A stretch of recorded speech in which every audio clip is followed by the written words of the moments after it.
বিকেল থেকেই আকাশটা কালো হয়ে এসেছে। 4টেতেই অন্ধকার নেমে এসেছে। কালো মেঘ আর ঘনিয়ে আসা অন্ধকারের সাথে অলি যেন তার জীবনের মিল খুঁজে পায়। টিভিটা অফ করে একা ব্যালকনিতে এসে বসে। ঝিরঝিরে বৃষ্টি আর মেঘের গর্জনে মন খারাপগুলো যেন আরও জাঁকিয়ে বসেছে। এখন আর মেঘের গর্জনকে ভয় করে না ওর। আগে এক সময় সে মেঘের গর্জনকে খুব ভয় পেত, আর অনেকবার ভয়ে নীলাদ্রির হাতটি চেপে ধরেছে। যেদিন যেদিন অলি আর নীলাদ্রি দেখা করত, সেদিনই যেন অঝোর ধারায় বৃষ্টি নেমে আসতো। বৃষ্টি ওদের প্রেমের সাক্ষী হয়ে রয়েছে।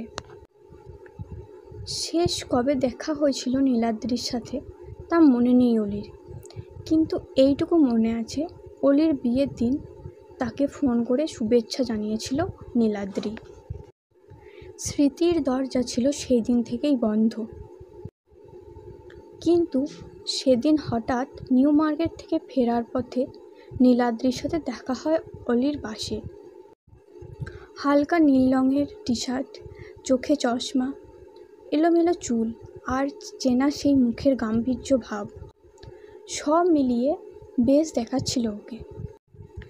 নিজের সব থেকে কাছের মানুষটিকে সেদিন অলি দেখেছিল লুকিয়ে অপরাধীর মতো।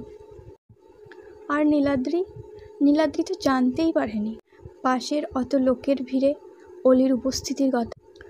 তবে সে অনুভব করতে পেরেছিল কিনা জানি না। হঠাৎ বেজে উঠল কলিং বেল। দরজা খুলতেই অলি দেখল বিধ্বস্ত চেহারায় হাসি মুখে দাঁড়িয়ে আছে অনিমেষ।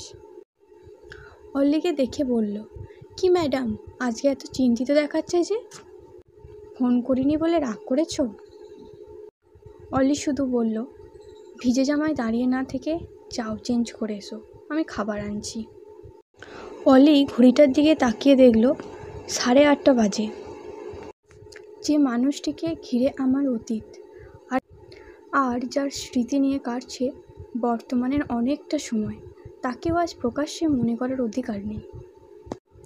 নীলাদ্রি, তোমার ভালোবাসা কোনো কাব্য বা সাহিত্যের অনেকটি উঁচুতেই স্থান পেতে পারে, কিন্তু আমার মতো একটি অতি সাধারণ মেয়ে তোমার ভালোবাসার দাম দিতে পারেনি।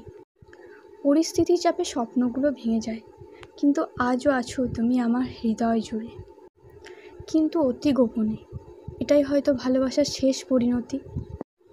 আই অ্যাম সরি নীলাদ্রি, পারলে ক্ষমা করে দিও। বৃষ্টি থেমে গেছে। রাত 9টায় সল্ট লেকের ফাঁকা রাস্তা শূন্য হৃদয়ে দাঁড়িয়ে আছে ঠিক নীলাদ্রির মতো।